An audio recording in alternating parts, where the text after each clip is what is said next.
Bahas komentar para nakama Dragon ke Egghead. Jadi teman-teman kembali lagi di konten baca-bacain komen dari para nakama yang sudah komen di bawah. Dan di sini aku akan membacakan komentar-komentar yang mungkin aneh-aneh atau mungkin yang teori serius banget berdasarkan chapter 1090 kemarin. Kita mulai aja langsung lah ya. Komentar pertama dari Bang Ratu Belanda. Ini bang apa mbak nih? Sudah jadi rutinitas mingguan gue nontonin lu bang. Gak tahu kenapa enak aja gitu. Makasih Bang Ratu Belanda, Mbak Ratu Belanda. Semoga konten-kontenku tetap masa tombak nih, ya apapun yang adalah, semoga ditontonin terus ya bang ya. Next ada Gento Killer. Bang lu udah punya pacar belum? Adikku suka sama abang. Mohon maaf nih, saya udah punya istri, udah punya anak satu. Cantik gak bang? Dari Bang Raf 410, menurutku sih lebih jelas, lebih genah. Wah orang Jawa nih. Lebih praktis pembahasan manual kayak gini ketimbang ilustrasi kayak dulu. Tetap semangat bang. Makasih Bang Rafa.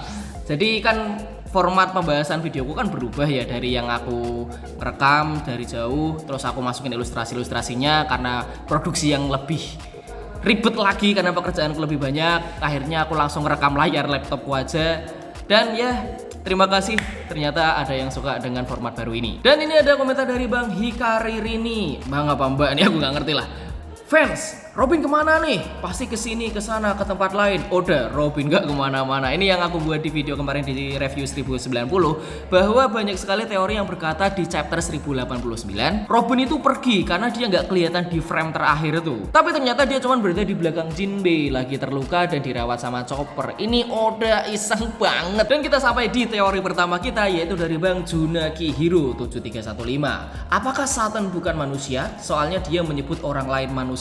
Ini teori cukup menarik nih, karena kan di chapter 1090 dia berkata bahwa manusia itu serangga, kalau jumlahnya berkurang nanti juga nambah lagi. Ini point of view villain yang seolah-olah dia itu bukanlah seorang manusia, yang menyatakan bahwa ya udah manusia hilang aja nggak masalah, toh bakal nambah lagi kok. Ini teori yang menarik karena aku pernah membaca sebuah teori di mana Im Sama itu sebenarnya bukan makhluk dari bumi, tapi dia adalah alien atau dari luar angkasa. Yang mana aku sebenarnya cukup suka dengan teori ini karena ini dikaitkan dengan kehidupan yang pernah muncul di bulan yang ditemukan oleh Enel. Dan mungkin saja jika misalnya ini berdasarkan teori Im Sama adalah alien, apakah Gorosei ternyata juga alien dan dia bukanlah manusia? Mantep nih. Terus ada Bang, agama apa dari sesi 87? Aduh, saya Islam bang, Muslim insya Allah saya menjalankan perintah-perintah Nabi dan Gusti Allah ya. Nggak ngerti ini kenapa ada di komentar chapter 1090 ya, tapi ya udahlah ya. Terus ada komentar dari Bang Warnet Putri. Oh, kok Bang sih Kak ya?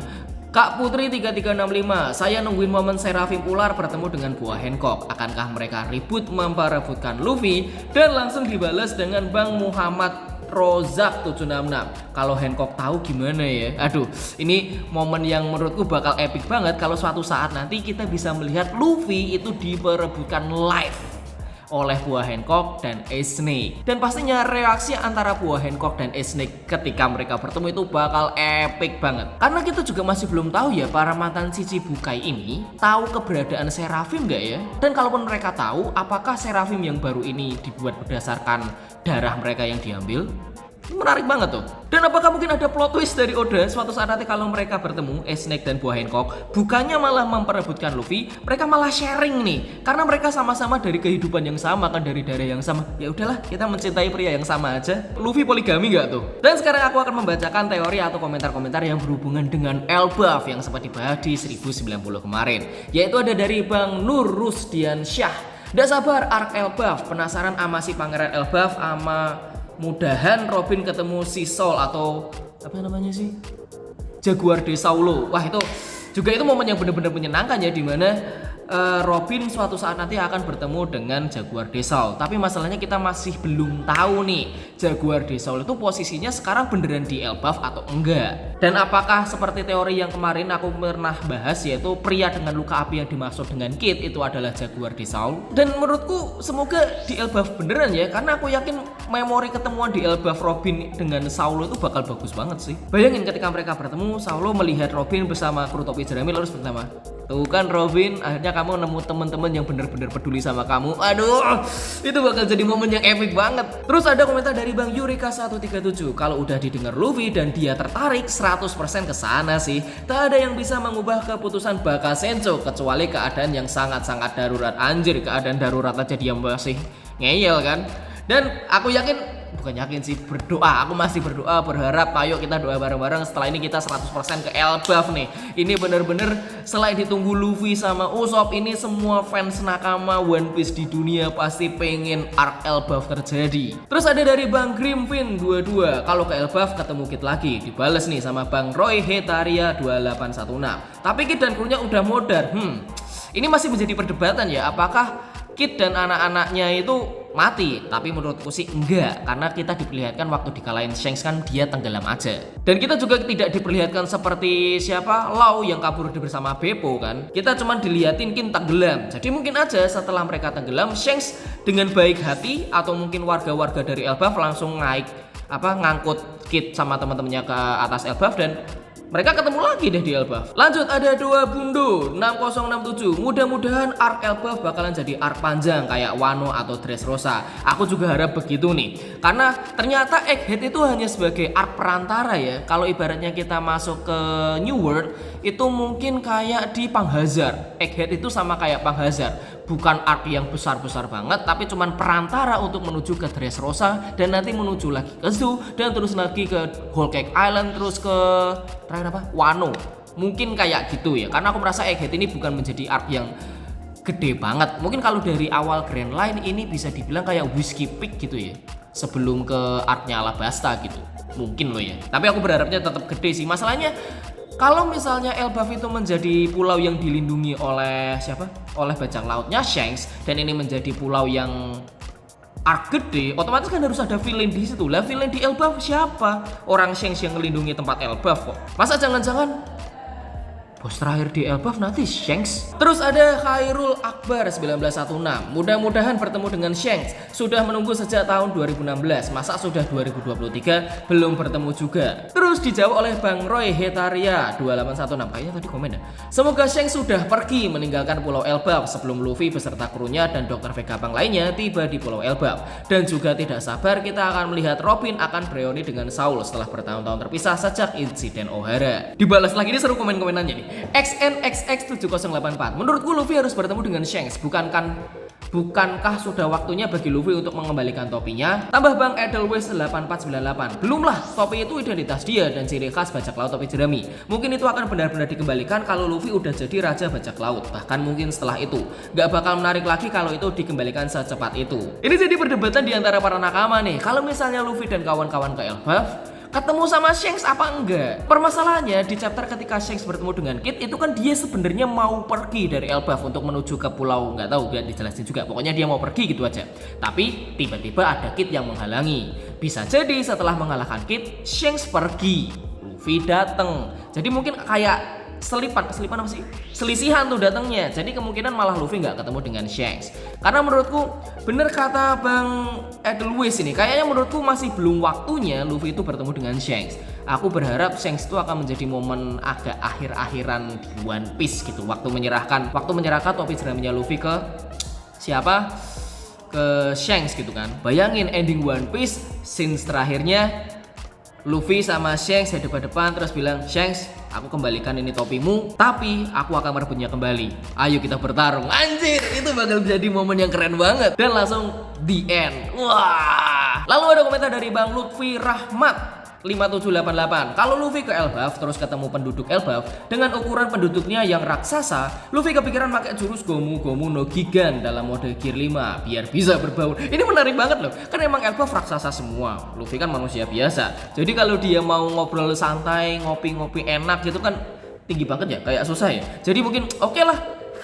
Gomu no Gigan langsung gede, langsung ya ngobrol bareng. Ini menarik sih. Ini kalau kejadian beneran bagus banget loh. Terus ada momen menarik di mana di chapter 1090 kemarin ada pertarungan antara Sentomaru dan Kizaru, dan ada beberapa nakama yang juga menanyakan perihal hal itu. Dari Bang Hill 3670, Sentomaru cowok apa cewek? Cowok kan? Kok cewek sih? Cowok apa cewek ya? Kita cek dah. Sentomaru One Piece.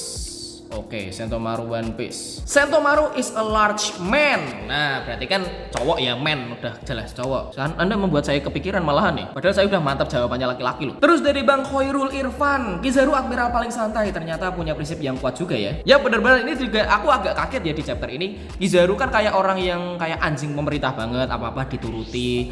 Gelagatnya agak santai padahal kuat banget. Tetapi waktu disuruh Garcia Satan untuk mengabaikan Sentomaru yang menghalangi Kizaru nantinya, Kizaru malah berkata, aku tidak bisa mengabaikan orang yang mempunyai tekad untuk bertarung. Jadi aku akan menghadapinya. Mantap. Orang dengan prinsip. Boleh nih. Dari Bang Regax 5608. Di chapter ini apakah Sentomaru akan dibunuh oleh Kizaru? Bah ini, aduh, aku berharap enggak. Karena menurutku masa lalu antara Kizaru, Sentomaru, Vegapunk itu cukup epic, cukup bagus, cukup deep banget. Kalau misalnya Sentomaru akan dibunuh oleh Kizaru hanya karena perintah, kok kayaknya ya terdiri dari komentarnya Kizaru yang tidak ingin mengabaikan Sentomaru yang sudah bertekad untuk bertarung melawan ibaratnya kayak keluarganya sendiri kan pernah satu lab sama Vegapunk gitu. Jadi menurutku enggak. Kalau mungkin dikalahkan iya, tapi kalau untuk dibunuh aku rasa enggak. Aku masih berharap Sentomaru itu nanti juga bakal ikut kabur sama Luffy sama Vegapunk dah. Semoga ya. Terus ada Bang Nanzu, aneh nggak sih jika Luffy panik kedatangan Kizaru dan kalimatnya ada seseorang yang kuat menuju ke sini. Nah, sedangkan Kizaru sudah masuk Egghead setelah Luffy pergi bersama Franky dan yang lainnya. Ini mungkin agak nganu ya, koreksi dikit ya Bang Nanzu. Kayaknya waktu Kizaru masuk dan ketemu Sentomaru itu Luffy belum kabur dah. Dia masih berusaha untuk kabur iya, tapi kayaknya belum kabur. Dan emang menjadi perdebatan di para fans gitu ya. Yang dimaksud Luffy orang yang kuat datang itu Kizaru atau bukan. Aku nggak ngerti ya kenapa banyak orang yang berpikir bahwa Kizaru itu tidak sekuat itu gitu loh. Dia itu level admiral, bos. Kalau menurutku yang dimaksud Luffy adalah Kizaru. Ya bagaimanapun dia seorang admiral, dia tetap kuat. Dia dianggap sebagai level yang hampir menyamai Yonko lama. Luffy Yonko newbie guys. Dia belum meledak apa sih istilahnya, belum boom banget gitu loh. Jadi masih ada kemungkinan kalau lawannya Kizaru pun Luffy juga pasti akan kerepotan. Orang lawan Kaido aja Luffy mati berkali-kali. Sampai Gear 5-nya aja dia harus ngos-ngosan lawan Kaido. Orang habis pertemuan lawan Kaido kalau udah salah Luffy tidur selama seminggu. Jadi ada kemungkinan orang yang dimaksud Luffy ini adalah Kizaru. Ya meskipun ini masih menjadi perdebatan ya. Terus ada Bang Nabila. Bang apa Mbak nih? Kak Nabila 9827. Apakah Kizaru orang yang dimaksud Luffy atau orang lain? Gue harap Dragon sih biar Luffy bisa lolos dengan mudah dari situ. Nah, ini dikonter lagi nih bahwa Kak Nabila ini beranggapan bahwa yang dimaksud Luffy sebagai orang kuat itu adalah Dragon, bukan Kizaru. Yang mana menurutku ini teori yang cukup menarik, cuman aku agak kurang cocok nih, Kak. Mohon maaf nih ya. Gue harap Dragon sih biar Luffy bisa lolos dengan mudah dari situ. Aku agak, kalau jalannya mudah kayaknya nggak seru guys. Aku pengen Luffy ketemu orang yang benar-benar kuat dan itu menjadi villain, menjadi lawannya bukan menjadi kawannya. Pun kalau misalnya menjadi temennya, aku malah justru kepikiran Shanks nih yang ke Egghead. Karena kan dari Elbaf Shanks setelah melawan Kid mau pergi lagi kan. Bagaimana kalau ternyata dia mau ke Egghead? Ya nggak tahu kan. Cuman kalau misalnya Shanks punya ke Egghead aku juga kurang. Kayaknya belum deh, jangan dulu deh. Atau mungkin Kurohige nih. Nah, gimana coba? Lebih serem lagi nggak tuh kalau Kurohige yang datang ke Egghead? Next ada dari Bang Mix XS, susah banget bacanya. Seseorang yang sangat kuat itu ternyata Boruto yang comeback setelah time skip. Buset. Saya hampir percaya bahwa teori ini akan terjadi nyata. Tapi jujur aku suka desainnya Boruto yang baru loh. Meskipun keninja-ninjaannya udah nggak ada ya. Meskipun aku juga nggak ngikutin Boruto, cuman lihat lik-liknya itu kayaknya bagus gitu. Sarananya juga boleh lah. Dan kita menuju ke komentar terakhir dari Bang Dino Raja 19. Semangat Bang dengan kegiatan sehari-harimu, jangan pantang menyerah ya. Adem gitu kalau bikin konten, ada yang bikin komentar kayak gini, bikin seneng meskipun banyak yang hujat ya. Kemarin waktu membahas masalah Gear 5 Luffy di anime itu, aku hujat banyak orang anjir, dari para nakama, dari hatersnya, dari karbitannya ya. Terima kasih Bang Dino Raja, terima kasih buat teman-teman yang selalu mendukungku untuk membuat konten meskipun aku sering bikin kontennya telat dan nggak sering ya. Aku lebih seringnya di short karena lebih cepat buatnya. Nah, itu adalah momen dimana aku membacakan komentar-komentar dari teman-teman sekalian. Ada yang hal yang aneh-aneh banget, ada yang ngasih semangat, ada yang ngasih teori yang bagus-bagus banget. Jadi silahkan kalian drop teori kalian ketika aku membuat video tentang pembahasan chapter One Piece. Ya siapa tahu akan kita bahas dan menjadi pembahasan yang menarik ya. Ya, aku malah terima kasih nih dibantuin bikin konten. Saya Vincent Nugraha. Ciao.